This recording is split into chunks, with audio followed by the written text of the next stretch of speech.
Hey guys, my name is Mike Munzing with Munzing Mortgage Group, and we are coming to the end of another week.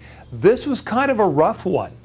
Once again, the rates, as you probably have heard, have been really hammered over the last, week, week and a half, even on out to as long as a month. We are nearly a full percent over the lowest rates that we have seen. But still go to my website at www.mikemunzing.com. Bring up my online rate sheet so you can give realistic numbers to your buyers when you show them the homes. Because if they don't have a good idea of where they're at, that will be a problem. Definitely get your buyers over to my online application as well, because that will be critical. Now is very important to know if those buyers that you've been working with over the months can still afford the same price of home that they could before. It's critical that we know that, because if you're putting offers in that are too high, that will be a problem. But I look forward to working with you on that, getting those buyers ready to go. I want to thank a lot of you. Many of you know that I am now on City Council in Aliso, Viejo, and part of my, as you might say, platform was to get in there in Aliso, Viejo and help out with their kind of crazy open house signs. When you put your signs up in Aliso, Viejo, a lot of you were finding that the city was taking them. Well, what I've done, I've worked with the city staff. I really made a big issue of this. We got some of the guys from OCGOP down there as well to help me out. And we put a new program into place. It's working very well. I want to thank you guys for looking at the notes that I'm having folks put on your signs so you can get them placed right. No, we didn't change our rules, but we're taking the ambiguity out of it so you know where your sign should be, and that's worked out quite well. Part of the problem that we're having, and you guys, the realtors, can help with this, is, as you can see a bunch of the signs here in the picture, don't put too many signs up. We don't want it to look like a circus out there. A lot of cities are having problems with that, and others are getting upset about it, so we got to address it. It helps if you put one sign per direction. Very helpful to the city council members as well. Okay, let's take a look at Stephen Thomas's report up here, and that is once again on www.reportsonhousing.com. As I always say, subscription site. Get that information. He does a great job every 2 weeks. It comes out. Now this one's a little over a week old. I did not make a video last week, but let's see what those numbers were then. What's going on and what he puts in the report is that the markets are obviously very hot still. We're seeing that. I'm talking to you guys in the streets. I love the energy. I love the excitement. We're getting more listings on the market. We're getting more sales into escrow. And he also makes a point that the market is hot coast to coast, not just here in Orange County, not just California. Things are really kind of rolling all over the country. But I do want you to be aware of the fact from my earlier comments on the rates that as those rates increase, that could tend to really balance that market out. So we are seeing more listings coming on board. We are seeing some zealous sellers that are pushing out their pricing a little bit too high, and they are finding that their listings are sitting on the market. I'm actually very proud of the buyers that I'm working with and those that I've been hearing about. They're not willing to jump in at any price. They really want to see the value out there.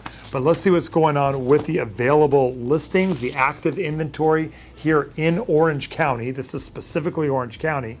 In the 2 weeks prior to this report, they had jumped 6%, and this is a week or so ago, to 4,133 active listings. About 10 minutes ago, I called Stephen Thomas. We talked about it.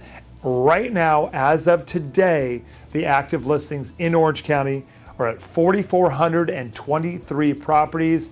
He said it's below the historic levels, to be sure. I'm still encouraged by the increasing level. It's jumped nearly, over 1,000 listings in about 12, 13 weeks, which is quite good.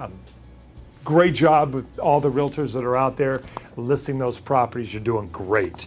Hey, as for demand, now Stephen looks at that as properties that are in escrow. That has jumped up by 88 homes since this report. That's a 3% increase. And that puts it at about 3,144 properties currently in escrow, which is a great sign.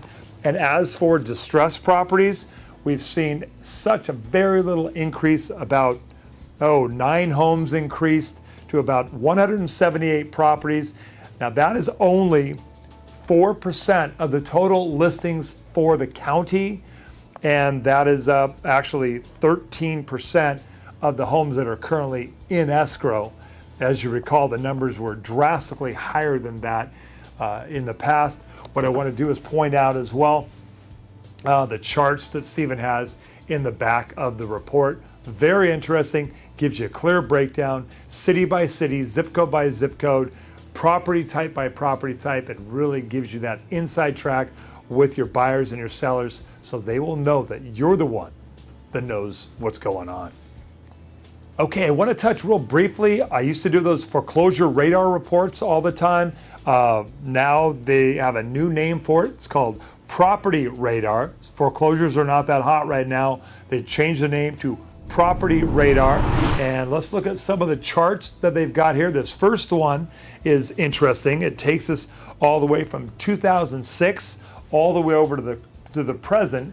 And what this shows on the two different colors is the distressed sales versus the standard sales. And the middle of the section there, 2008 and 2009, are the sections where the distressed were substantially more in the market than it is over here on this side, where today it's such a smaller part of the market. We're getting those healthier equity sellers, which is great. Next, I want to look at the chart that shows the same information, but basically from January of 2012 for a year and a half, basically over to today. You can see just a big X on the screen that says the non-distress are going up and the distress are coming down, to really show that in a different format. And one final chart that I thought would be of interest to you, since I've talked so much in the past about foreclosures and the notice of defaults and the notice of trustee sales and all this. This just shows over time here on the chart from basically, what's it say, November of 2006 on the far end over here till today. You can see the middle section there of 08 and 09, where it was just very rocky, and then just has slid right on down with all the moratoriums, the government intervention, the banks holding onto the properties and not pursuing the foreclosures. Has really trickled off. That's why you're not seeing the big foreclosure videos that I used to do, because hey, it's not a big part of our market. I want to bring you what's relevant. But you can see down here on the far side, on the close side here, is that those numbers are very low. Okay, we're heading into the weekend. The market's heating up. Rates are up a little bit, but the listings are up and the market is hot. I'm here for you. I so appreciate the increased number of phone calls that I've been getting. After 25 years in this business, 30 years in real estate, it's just wonderful to have you guys continue to call. I love being here for you. And just it's nothing more exciting than helping a great couple or a home buyer get in there and find that property that they've been wanting to move their family into. It's very exciting, very cool. All right, well, God bless you. God bless your families. God bless this beautiful country. We're coming into summer. It should be a great, great summer. And be sure and give me a call anytime. Bye-bye. Money, money, money, money.